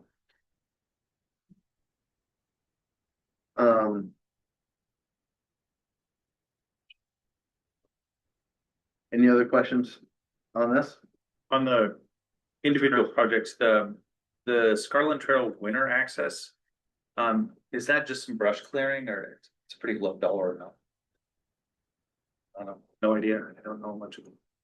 Yeah, so this particular project, this is something that's been brought up to us every year for maybe the last 3 or 4 years by Stan Justice at our, it's formerly called our Bike and Ped Advisory Committee. The issue at this is along Blaine Road where the trail crosses the lane. And during the winter time, the snow plows bury in access to that location. So it would be putting up a physical barrier so that snowplow operators know not to place snow there. So it's a very low cost improvement. I've not seen a design that DOT has come up with yet for this, but they think that they have a solution. Well, they do a great job maintaining those trails, so Mhm. keeping access to them seems important. Thank you. Any further questions? On this amendment to the tip? Pretty exciting being able to move forward to this fast, with the old Steve's reconstruction, so thank you DOT for getting the estimate and back to the committee for moving it forward to the recommendation. With that, it's an action item. Let's take a public comment on this amendment. Any public comment on item 7D? Not hearing any, public comment is closed. With that, any other comments by the committee? Let's have a roll call. I think we need a motion. Yeah, we We need a don't. motion. I make a motion to approve Robert. the fast planning tip amendment for public comment period of 40 days. Seconded by, Mayor Church. Brutal. Actually, Mr. Kraft. Seconded by Mr. Kress instead. I feel like you started it sooner, but you. We need a ruling at the chair. You guys want to override? Maybe need a. Thank you. Seconded by Mr. Kress. With that, now let's take our roll call. Okay. We're moving quick, Ms. Little, Yes. Mayor Neal, Yes. Ms. Tidwell. Yes. Mayor Hopkins. Yes. Mr. Kraus. Yes. Mayor Church. Yes. And Mr. Zarnetti. Yes. All right, that is a 7-0. Thank you, everybody. And with that, we are on to item 7D, Alaska Department of Transportation and Public Facilities 2026 Safety Performance Measure Targets. This is another action item. This is on page 104 of your packet. Staff report on safety measures. Yeah, thank you, Mayor Hopkins. So for some of the newer policy board members, this is something that we annually take a look at fast planning, as well as our sister agencies down in Anchorage and Matsu. The state sets safety targets on a statewide level for themselves. Each year, those are updated. These safety targets are based on 5-year rolling averages of the most recent crash data. And the data that they're setting targets for includes fatalities, fatality rates, serious injuries, serious injury rate, and non-motorized fatalities and serious injuries. Once the state adopts their targets, our organizations like ourselves have 180 days to either state or support those state's targets or create our own targets for our own area. In years past, Anchorage has set their own targets for their own area for these categories. But for the past 7 years, our organization has simply chosen to support the state's targets each year rather than go through the exercise of establishing our own. And one of the reasons why we have done that is because if the state doesn't meet their targets, there are some penalties, and the penalties are not that federal funding will be withheld from the state, but they may lose some flexibility in some of their highway safety improvement program funding to be devoted to, say, projects that address vulnerable road users. Something of that nature. But there are no penalties to our organization if the state doesn't meet its targets. And this item was postponed for action at our last meeting, in November. Page 105 shows you what the technical committee's recommendation is here today. And this is from their November meeting. But they did recommend that the policy board simply support the state's targets for 2026, rather than create our own for our area.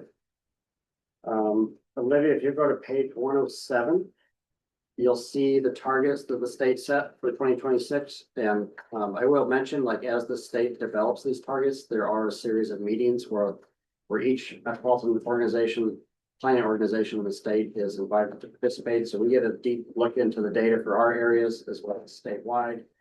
So it is a very well coordinated process to get to these numbers, and generally before these letters are even penned and signed, setting these targets, they ask at the staff level for each of our metropolitan planning organizations whether or not we agree with these numbers. And so in this year, again, it was unanimous that we did agree with these numbers. To give you a little bit of an idea of what the targets have been over the years, page 109 in the packet includes all the years in which the state has set targets, beginning back in 2018. What you'll see in 2025 and 2026 is a reduction in the target for fatalities, fatality rate, serious injury rate, and non-motorized fatalities and serious injuries. Because beginning in 2025, the state set a goal for itself in the strategic highway safety plan to try to reduce each of these categories of fatalities and serious injuries by 3.5% per year. So, when you look at, say, fatalities, for example, 2018 and 2024, it hovered between 70 and 80, and now we're down to 59 in 2026. But page 110 shows you that goal from the strategic highway safety plan to reduce fatalities and serious injuries by 3.5% per year. And that's, again, what these numbers are based on. And then behind that is just a few slides from one of the presentations that we received on the trends statewide for fatalities and serious injuries. So in particular, pages 111 and 112, you'll see that it is trending downward. It's not quite getting down to 59, where we see on that previous graphic for what the state has set for themselves for this year. So the state's targets might be a little bit ambitious, but I think that they ought to be ambitious to try to reduce or get the fatalities and serious injuries down statewide. So again, this is something that's going to be before the board each and every year as the state adjusts their targets. But each and every year, our technical policy board has chosen to simply support the states rather than create our own for our area. I'll stop there, see if there's any questions. Any questions?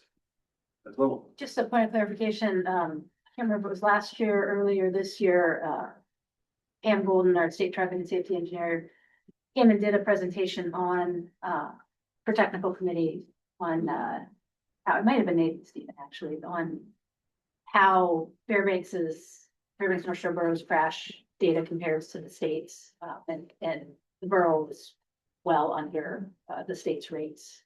So that kind of plays into the supporting the states where we are on the whole a very, very low crash area.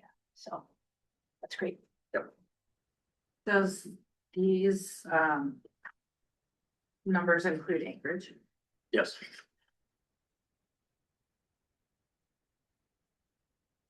I'm glad these aren't our regional numbers. I was like, Yep. Oh, that's statewide. no. Okay, sure. You're safe drivers.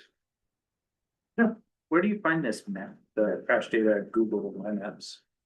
So this was data provided to us from DOT, and Olivia in our office was able to create a Google map to display all of the fatalities and serious injuries for, I believe it's a 10-year time period. So in the packet, if you look in the PDF, you can click on that and open up that map to take a look at our data where we have recorded. The crash data is always a few years behind, so we could update this, but it might just get us up to 2023 or 2024. But yeah, this is something that was presented to us by Nathan Stephen, and all the data was provided to us to create a publicly accessible map. Yeah, and I guess that's where I'm going is how does the public access that information? It seems like it's the sort of thing I get asked about. I don't believe we have this link posted to our website. It's something that we created internally, but we've shared it in open public meetings. Is it possible to link it? Yeah, we could look into the website if, DOT is okay with that. I don't know if there's anything sensitive about the information. As long as it's just showing that crashes occurred. Yeah. I personally identified it.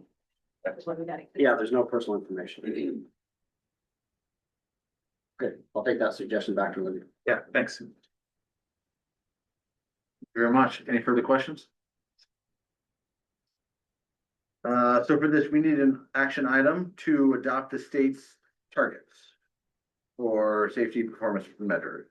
I move to support the State Department of Transportation 2026 safety targets. Second.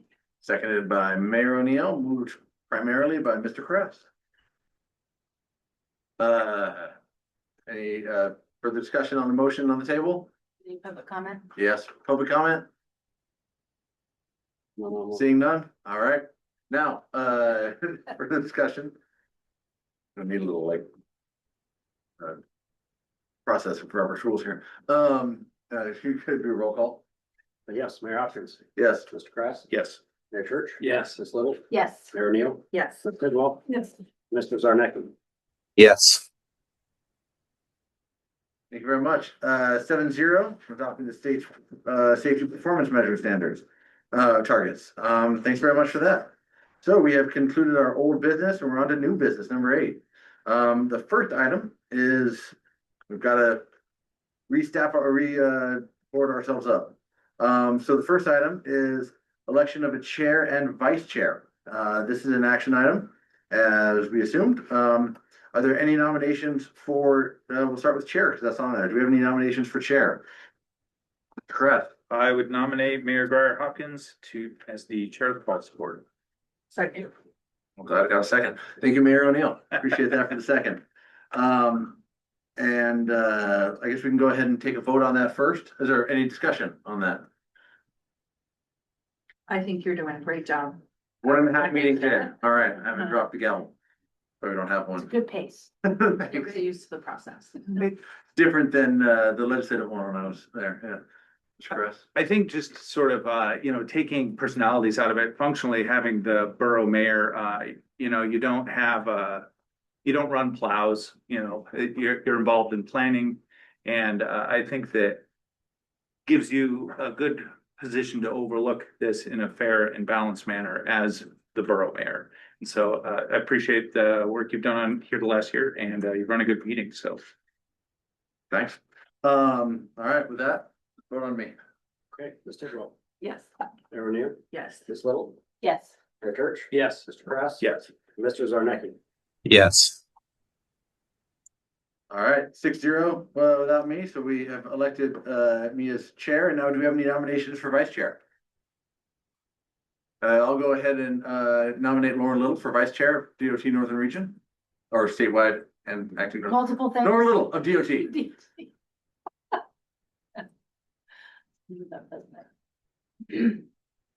I'll second that. Seconded by Mr. Church, Mayor Church. All right. Any comments? All right, let's go ahead and take ourselves a vote. Okay, Mr. Krass, Yes.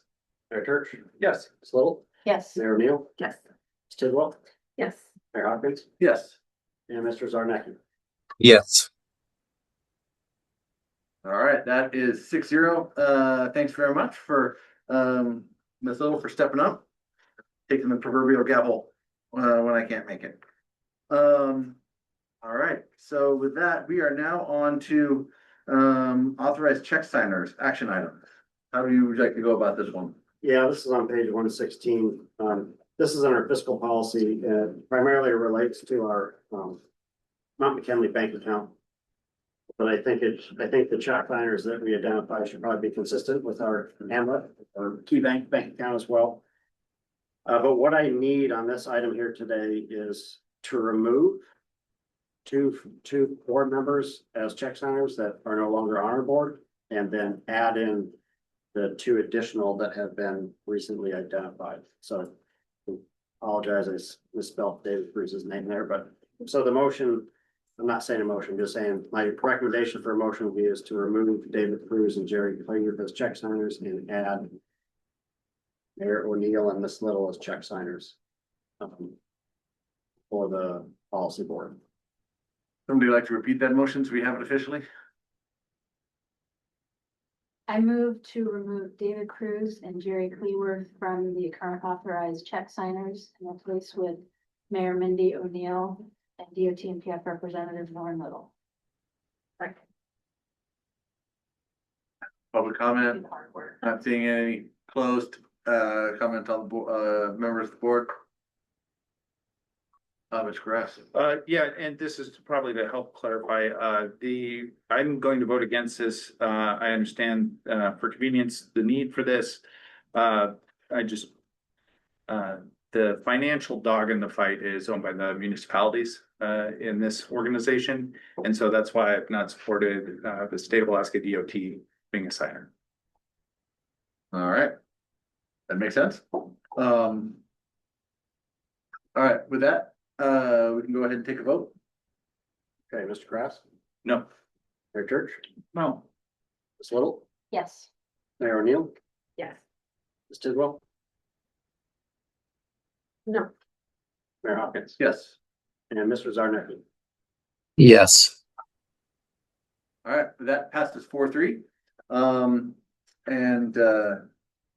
All right, we are done with 8B.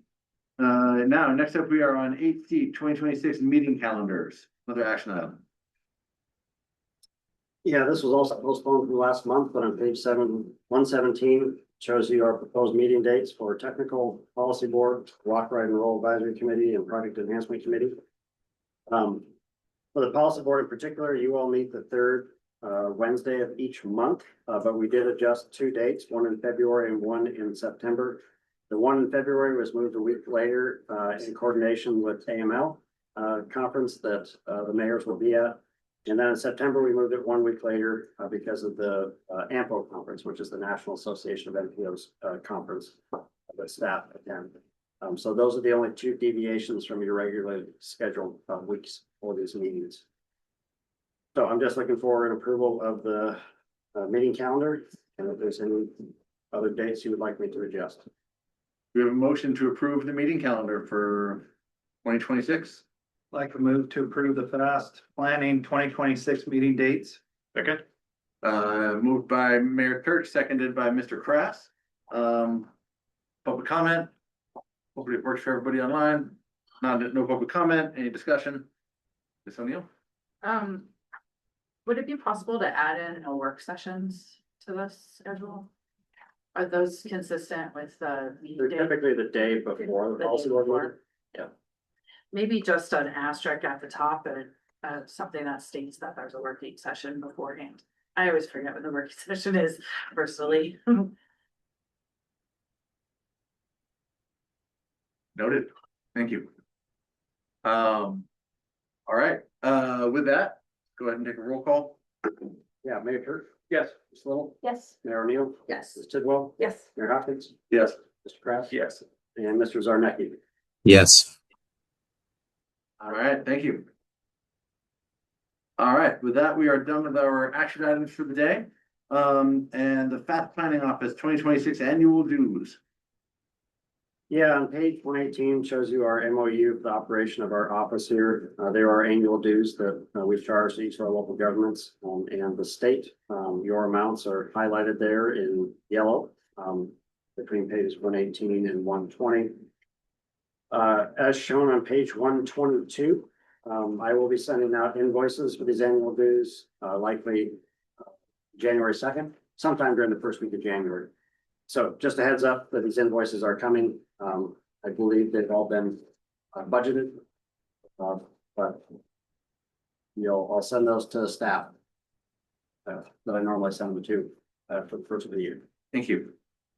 Any questions? All right, 8E, Fast Planning Bylaws, Article 9, Conflict of Interest and Annual Statement. Yeah, as shown on, or beginning on page 123, and extending to page 124. Annually, each member of the policy board has to sign a statement that they affirm that they have read and understand the conflict of interest policy within this article. So this is Article 9 in our bylaws. And as you can see on page 125, I circulate this page for everyone's signature. This is just something that we do in coordination with our nonprofit status each year. Thank you. So we'll need to sign that next meeting, this meeting before we leave today. You're all here, with the exception of Nick. I've got a, Say, this sounds I like got a a clean DocuSign. Yeah. begin circulating it right now. How's that sound? And then how would you like to get Mr. Zarnicki to sign it? I will just email it to him and have him sign it and scan it. All right, sounds good.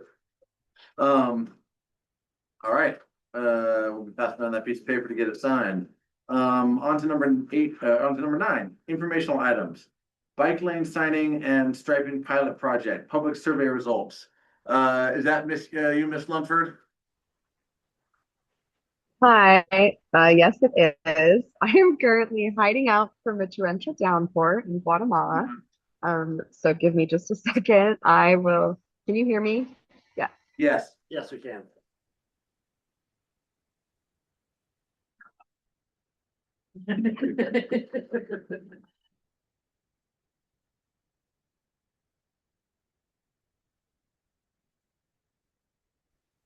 We'll collect a few signatures while you're getting ready there. Okay, sounds good. Right here. I'll keep it pretty brief. Okay, you guys can hear me though, yeah? Yes.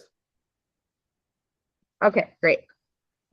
So you may have heard the newscast on KUAC or seen the coverage in the News Minor. I can't remember when that was, but we have developed a dashboard. It's got 5 different pages that highlights the survey results from our bike lane signing and striping pilot program, which occurred throughout the summer.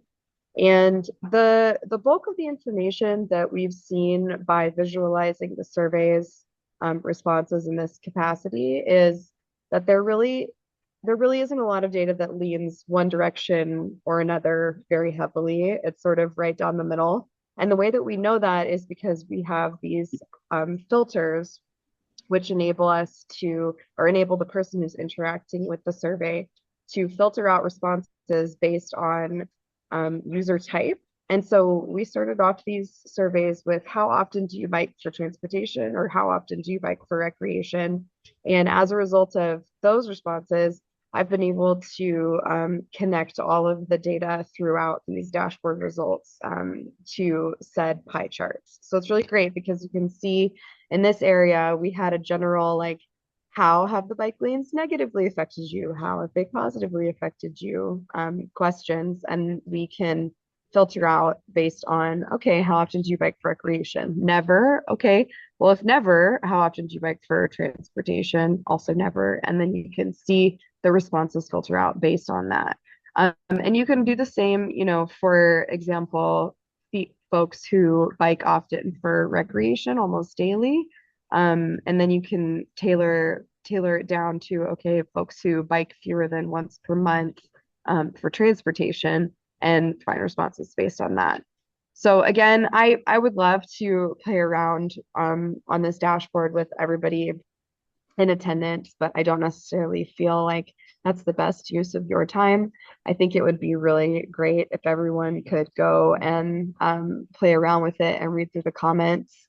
My biggest goal with this survey was to give individuals, number one, a platform to get either their frustration or excitement out about the bike lanes, and also hold people accountable for their commentary. And so you can see just by filtering out these results, okay, people who were really regular biking for transportation or recreation users, some of them even had comments like, I was really disturbed by the design or things like that. But then you can also see, you know, the number of comments where people were very uncomfortable either driving alongside or biking within the facilities that were provided along Barnett Street and or 10th.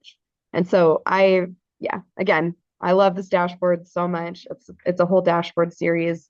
These are the survey results for the extended bike survey. And I'm still working on the ones for the condensed survey, but I did report out to our technical committee a couple of weeks ago that I downloaded all of that data, and based on the information that I was given by survey respondents when they provided a name or an email, we had very, very little crossover between the two surveys, even though I did tell folks that, this isn't the matrix and you can totally take both surveys if you'd like.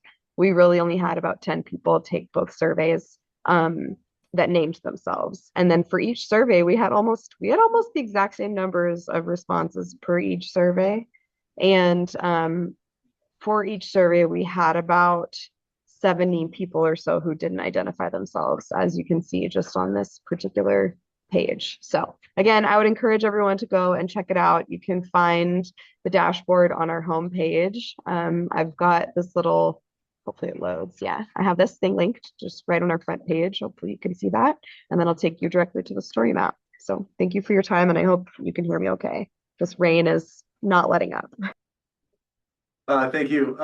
Ms. Lunsford, we have a question from Ms. Little. Yeah, just from your feelings looking through all of this, how much of the negative feedback was specific to the counterflow essentially on Barnett Street as opposed to the general bike lane concept as a whole? Yeah, that's a great question. I would say quite a bit of the confusion and anger and frustration had to do with the bicyclists that were encouraged to move against the grain of traffic. But I also think that that has a lot to do with design, because throughout these comments, we've also gotten things like, I've seen bike lanes in other communities that are trying to do the same thing, but not like this. And so yeah, I think design was definitely a big concern in terms of, yeah, the direction or flow of traffic.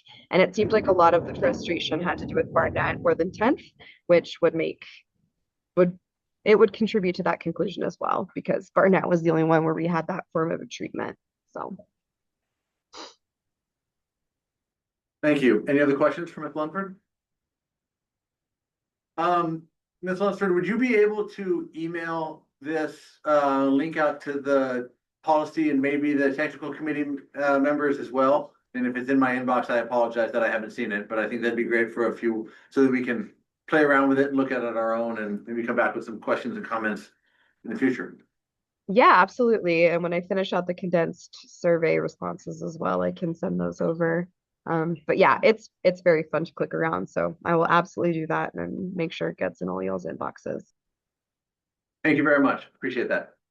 All right, now we are on to, oh, sorry, any other, it looks like we're good. Now I'm big on the screen. Any other, we're on to 9B, 2026 obligations and offsets. Mr. Fox, good time you're coming back. Yep, begins on page 126 in the packet. Not a lot to report here. We do track our obligations for our federal funds throughout the federal fiscal year. This was updated as of November 19th, so I haven't updated it yet here during the month of December. But I have reformatted this to match our funding plan for TIP administrative modification number 7. And we do have a few obligations already this year, but many more to watch and follow along throughout the year. So anyways, that's all. We just have a new template for our obligations outcome systems. Thank you. Any questions? Seeing none, we're done with 9A and B. 10, other issues. Anybody have any other issues that are pertinent to FAST as opposed to just issues? I got lots of those. Okay. On that, number 11, policy board member comments. Any members have any comments? Mr. Kress. I just would like to welcome our new policy board members. I look forward to this, new organization working next year. And yeah, I'm excited before us. Thank you. Mayor O'Neill. I appreciate the loaded agenda and concluding before the time limit that was set. So thank you for that. Thank you. We try to keep things moving, but sometimes we just have a lot of good discussions here. I'll take a minute of personal privilege on this one. Thanks for the faith and being chair for the next 12 months on this. It'll be the second time I chair a transportation committee. The last one, when I was the chair of the State House Transportation Committee, we did some really fantastic work for Alaska where we protected everything from, Alaska Marine Highway funding to, student loan funding, actually. So we did a lot of good for that one. And I learned a lot and was able to build goodwill across the state in a lot of different regions. This committee is pretty dedicated to trying to improve our community as well, and I'm really excited about that. You can do a lot with transportation, discussions, transportation funding for our whole town. And we can once again lead the way for the state, as our interior region is well known to do for all of our different communities. You know, sometimes putting down an axe, putting down a knife, can lead to a lot of relationship building and bridge building that we haven't seen or need to see going forward also. We did that down in the State House, and I think here, we have an opportunity to do that again. You know, a wise man once said, you can put out both hands and see which one fills faster with something that comes out of the back end and a hand that comes out of the, and hope. Well, despite the fear of possibly getting pink eye, I'm gonna put out both those hands again and hope that we can turn a new leaf for our community here, and for our relationship with DOT and the state. And I think, you know, if we can see the good faith that we asked for at the last meeting, from the State Department of Transportation and Public Facilities, and our relationship here with them, everything from the boundaries to moving forward with funding of Old Cease to other issues and just general dialogue. I think we've got a good opportunity to make some good work. So maybe we can find that common ground when we see that good faith from the state on some of those items we talked about, and move forward with some of the discussions that they want as well with bylaw tweaks that can help both sides. So I want to see if we can move forward with that new approach, and we're excited for it. And on that note, class of 2002 from West Valley, chairing committees. So thank you, everybody. That was all I've got to say. I'll see you guys in the new year, besides this Thursday for a couple of you. Thank you. Just wanting to say, Merry Christmas, Happy Hanukkah, Happy Holidays, Happy New Year, and please get out there and check on your neighbor, especially with the darkness and the cold. Get out there and check on your friends and neighbors and make sure they're doing okay. Thank you. Thank you. Thank you, everybody. Appreciate your time. Meeting adjourned. Do I need a motion? Thanks, everyone. All right. Moved by Ms. Little, seconded by Mayor Church.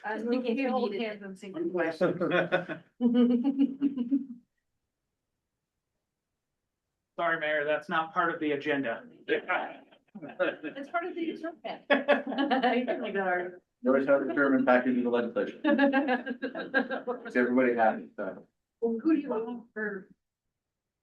Well, so I'm actually talking to not yesterday or before, because Connor said that that was what city person you say sign up. I was like, oh wow. And they were like,